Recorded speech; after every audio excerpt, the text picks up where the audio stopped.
जय श्री राम भक्तजनों। प्यारे भक्तों, मनुष्य का भाग्य कैसे बनता है? भाग्य का बनाने वाला भगवान है या इंसान? अवश्य जानने का प्रयास करें। प्यारे भक्तों, यह ज़्यादातर लोग यह नहीं जानते हैं कि भाग्य कैसे बनता है। जो मनुष्य यह जान लेता है वह सब कुछ जान लेता है, क्योंकि इस संसार में केवल भाग्य का ही खेल है। ज़्यादातर लोगों को यह कहते हुए सुना है कि मेरे भाग्य में ऐसा ही लिखा है, बस यही समझकर भाग्य को कोसते ही रहते हैं। यह नहीं समझते कि किस समय क्या करना है, क्या नहीं करना। अपनी बुद्धि का प्रयोग करते ही नहीं।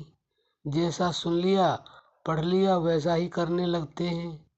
सुनने के बाद, पढ़ने के बाद उसे अभ्यास में कभी लाते ही नहीं। अगर प्रैक्टिकल करके देखें तो सही गलत का पता चल जाए। अगर सही है तो उस कार्य को करें, वरना ना करें। यही हमारी असफलता का कारण है। प्यारे भक्तों, आपको हम यह बता देना चाहते हैं कि अपने भाग्य का निर्माता स्वयं इंसान है, भगवान नहीं। क्योंकि भगवान कभी भी किसी का भाग्य नहीं लिखते हैं। मनुष्य अपना भाग्य स्वयं लिखता है।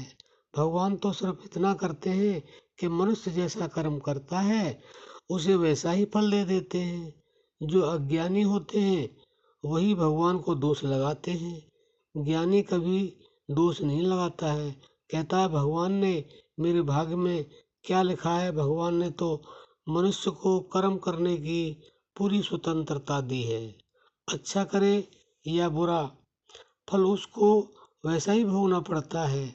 इसलिए हर मनुष्य को यह समझ लेना चाहिए कि हमारे ही कर्म से हमारा भाग्य अच्छा बुरा होता है। ईश्वर पर कभी दोष नहीं लगाना चाहिए। तो प्यारे भक्तों, आप समझ गए होंगे, आपने भाग्य के निर्माता आप स्वयं हैं। इसलिए बड़े सोच विचार करके कर्म करना चाहिए। ये हमारे ही बस में है, क्योंकि हम जैसा करेंगे वैसा ही हमें भोगना पड़ेगा। इसमें भगवान कुछ भी हस्तक्षेप नहीं करते हैं, क्योंकि जिसको जैसा वो करता है वैसा ही उसको देते हैं। वो न कुछ घटाते हैं और न कुछ बढ़ा देते हैं। तो प्यारे भक्तों, ये समझ लें आप कि भाग्य हम अपना स्वयं बनाते हैं और बिगाड़ते भी हैं। ये हमारे अपने हाथ में है। अगर हम इस बात को समझ लें तो हम अपना भाग्य बना ही सकते हैं। हम बिगड़ने देंगे ही नहीं, क्योंकि जब हमें पता होगा कि हम स्वयं भाग्य के निर्माता हैं तो हम अपना भाग्य बिगाड़ने की कोशिश क्यों करेंगे। तो प्यारे भक्तों, आप समझ गए होंगे कि हमारे ही हाथ में है हमारा भाग्य बनाना। बस हमारी नासमझी इसमें है कि हम करते समय कोई भी कर्म जब आप करते हैं तो अपनी पूर्ण बुद्धि का प्रयोग नहीं करते हैं। बस हमारी यह कमजोरी है। तो हम अपने भाग्य के निर्माता स्वयं होते हुए भी और अपने भाग्य को उल्टा सीधा लिखने का प्रयास क्यों करते हैं? क्योंकि हम नादानी में होते हैं, जल्दबाजी में होते हैं, विचारशील नहीं होते हैं। अगर हम विचार करके बुद्धि से अपना कोई भी कार्य करें तो हमारा भाग्य जो है ना, एकदम अच्छा ही होगा, बुरा उसमें कुछ होगा ही नहीं। तो इसलिए अपने भाग्य को ना कोसें, अपने भाग्य की बुराई ना करें।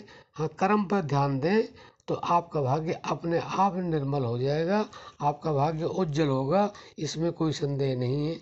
अब हम अपनी वाणी को विश्राम देते हैं। जय श्री राम।